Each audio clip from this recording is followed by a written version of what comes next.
So hello everyone, welcome back to my channel once again. आज के इस video में हम लोग आरएमजी के बारे में समझ रहे होंगे।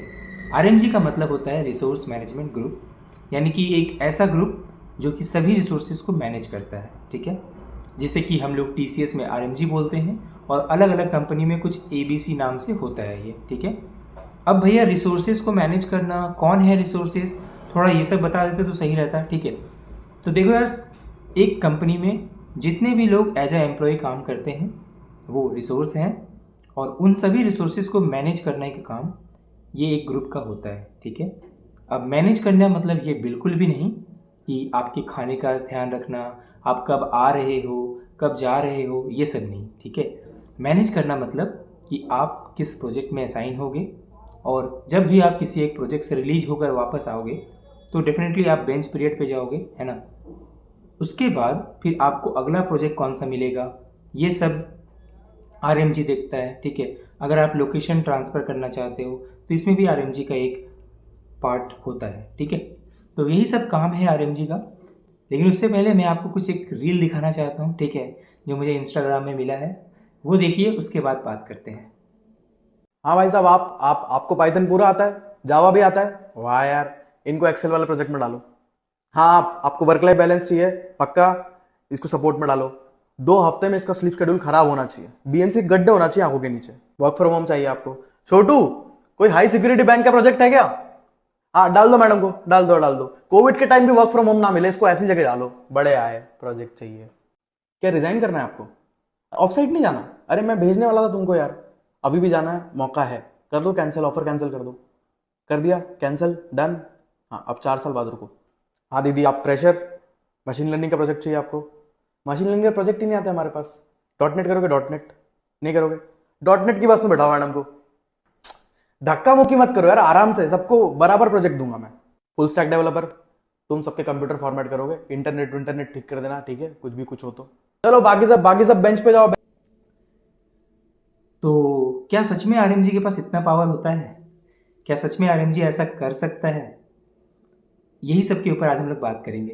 तो देखो यार, किसी भी कंपनी में ना 2 टाइप के एम्प्लॉय होते हैं। एक जो एज ए फ्रेशर ज्वाइन करता है और एज ए फ्रेशर काम कर रहा होता है, और दूसरा जो एज ए एक्सपीरियंस ज्वाइन करता है या फिर अभी वो एक्सपीरियंस हो चुका है, ठीक है।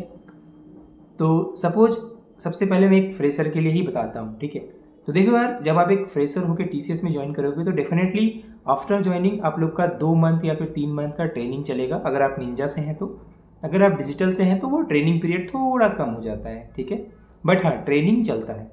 और once the ILP has been completed, तो फिर आप लोग को आरएमजी के पास रिपोर्ट करना होता है। आप लोग को आईएलपी पीरियड से रिलीज मिल जाता है, ठीक है। तो जैसे ही आपको आईएलपी पीरियड से रिलीज मिलेगा, नेक्स्ट दिन से आपको आरएमजी के पास जाना होता है, ठीक है। अब आरएमजी के पास जाओगे तो वो लोग आपको बताएंगे कि आपका यूनिट कौन सा है, ठीक है। जैसे कि टीसीएस में बहुत सारे यूनिट्स होते हैं, life science, public sector unit, CIBC, BFSI, okay, इस तरह के बहुत सारे यूनिट्स होते हैं, हेल्थ केयर डिपार्टमेंट। तो ये सभी यूनिट में, किसी भी यूनिट में आपको टैग, आप पहले से ही टैग रहोगे। आप ये बिल्कुल मत सोचना, ठीक है, कि आप प्रॉपर जावा फुल स्टैक का एक बहुत बढ़िया नॉलेज रखते हो, ठीक है, तो आपको ऐसे ही प्रोजेक्ट में टैग किया जाएगा जिसमें कि आपका जावा फुल स्टैक की रिक्वायरमेंट होगी, ठीक है। ऐसा बिल्कुल नहीं है। ये सब यूनिट वगैरह जो है ये पहले से ही टैग होके आते हैं, ठीक है।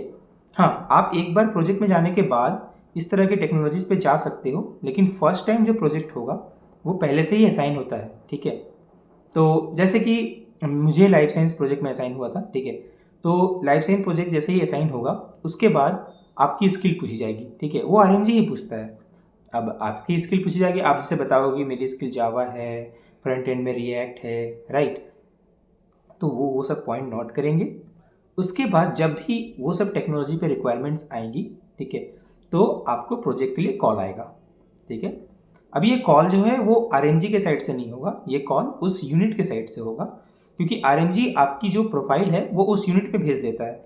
और जब भी रिक्वायरमेंट होती है तो उस यूनिट से आपको कॉल आएगा कि हाँ, आपके पास क्या टेक्नोलॉजी है, थोड़ा मोड़ा इंटरव्यू टाइप होगा। और उसके बाद अगर आप सही बंदे लगे तो वो लोग उसे ले लेंगे, मतलब आपको ले लेंगे।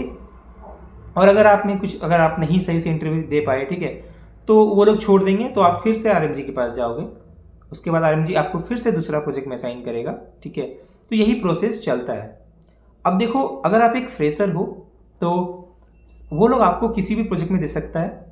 अगर आप बोलोगे कि नहीं, मेरी तो रिक्वायरमेंट जो है मुझे उससे नहीं है, मेरा स्किल सेट है जावा, तो मुझे जावा का ही प्रोजेक्ट चाहिए, ठीक है। तो एज अ फ्रेशर आप ये डिमांड नहीं कर सकते, क्योंकि एज अ फ्रेशर आप कंपनी में हो, मतलब आप सीखने के लिए हो, ठीक है। तो वो लोग आपको, अगर मान लो कोई सपोर्ट रोल आ गया जहाँ पे एसक्यूएल है, ठीक है, तो वो लोग आपको वहाँ भेज देंगे, यहाँ पे एसक्यूएल है, आपको सीखने को मिलेगा, लर्निंग है, ये सब बोल के आपको जाना पड़ेगा, ठीक है। तो अगर आप एज अ फ्रेशर हैं तो आप मैक्स टू मैक्स 1 या 2 प्रोजेक्ट रिजेक्ट कर सकते हो, ठीक है, अगर आपके पसंद का प्रोजेक्ट नहीं मिला तो। पर ज़्यादा प्रोजेक्ट आपको रिजेक्ट करने नहीं मिलेगा, हाँ, है ना। और एक बात यार, नेवर मिस विथ आरएमजी, ठीक है। कभी भी आरएमजी के साथ मिस करने की कोशिश मत करना अगर आप एज अ फ्रेशर हो तो, ठीक है। क्योंकि उसके बाद अगर आरएमजी के ऊपर आपका गलत इम्पैक्ट पड़ा, ठीक है, तो हो सकता है कि वो लोग आपकी कोई गलत प्रोजेक्ट में आपको दे दें जहाँ पे कि ज़्यादा कुछ सीखने का है ही नहीं, ठीक है। तो ये सब भी हो सकता है, तो थोड़ा ध्यान रखना, आरएमजी के साथ मिस करने की कोशिश मत करना, ठीक है। बाकी आप प्यार से बात करो, अच्छे से बात करो, ठीक है, एथिकेट वगैरह फॉलो करो। अभी आप आईएलपी से निकले हो या निकलोगे तो बहुत कुछ सीख के निकलोगे, बिजनेस में किस तरह चलना होता है, कैसे बिहेव करना होता है, कैसे बात करना होता है, राइट। तो बस यही है। अब आरएमजी, अगर आप लोकेशन ट्रांसफ़र लोगे तो भी आरएमजी के पास आपको जाना ही पड़ेगा। तो ये सब भी एक फैक्टर मैटर करता है, थोड़ा सोच के ये सब काम करना, ठीक है। Second topic, that is seniors के लिए कितना ये होता है, ठीक है। तो देखो यार, सीनियर्स, अगर आप एक सीनियर हैं तो डेफिनेटली आप एक ऐसे लाइव प्रोजेक्ट में काम करके आए हैं जिसके ऊपर जो टेक्नोलॉजी होती है उसके ऊपर आपको आइडिया है, ठीक है। तो डेफिनेटली आप ये क्लेम कर सकते हो कि हाँ, मेरा स्किल है जावा फुल स्टैक पे, और मैंने इस प्रोजेक्ट पे काम किया है इतने समय के लिए, इस प्रोजेक्ट पे इतने समय के लिए काम किया है, तो मेरा एक प्रॉपर स्किल सेट फॉलो होता आ रहा है और मेरे पास इसी के ऊपर स्किल है, ठीक है। तो डेफिनेटली आरएमजी आपको उस तरह के प्रोजेक्ट में ही असाइन करेंगे। लेकिन अगर आप एक फ्रेशर हैं तो अलग अलग प्रोजेक्ट में आपको असाइन कर दिया जाएगा और आपको जाना पड़ेगा। और टू बी वेरी ऑनेस्ट यार, अगर आप एक फ्रेशर है ना तो आपको किसी भी फील्ड में जाने से कोई प्रॉब्लम नहीं होनी चाहिए, क्योंकि हर फील्ड में कुछ ना कुछ आपको सीखने को मिलेगा जो कि फ्यूचर में जाके आपके लिए हेल्पफुल होगा, ठीक है। बट हाँ, बशर्ते कितने टाइम के लिए सही है वो डिपेंड करता है कि आपका प्रोजेक्ट कैसा है और वो प्रोजेक्ट किस टेक्नोलॉजी पे चल रहा है, ठीक है। तो यही था टोटल आरएमजी के बारे में। ये जो भी मैंने कहा है बेस्ड ऑन माय एक्सपीरियंस है, ठीक है। कोई स्क्रिप्टेड नहीं है, कहीं स्क्रिप्टेड नहीं है, सारा अभी मुंह से निकला है एक सिंगल टेक में, ठीक है।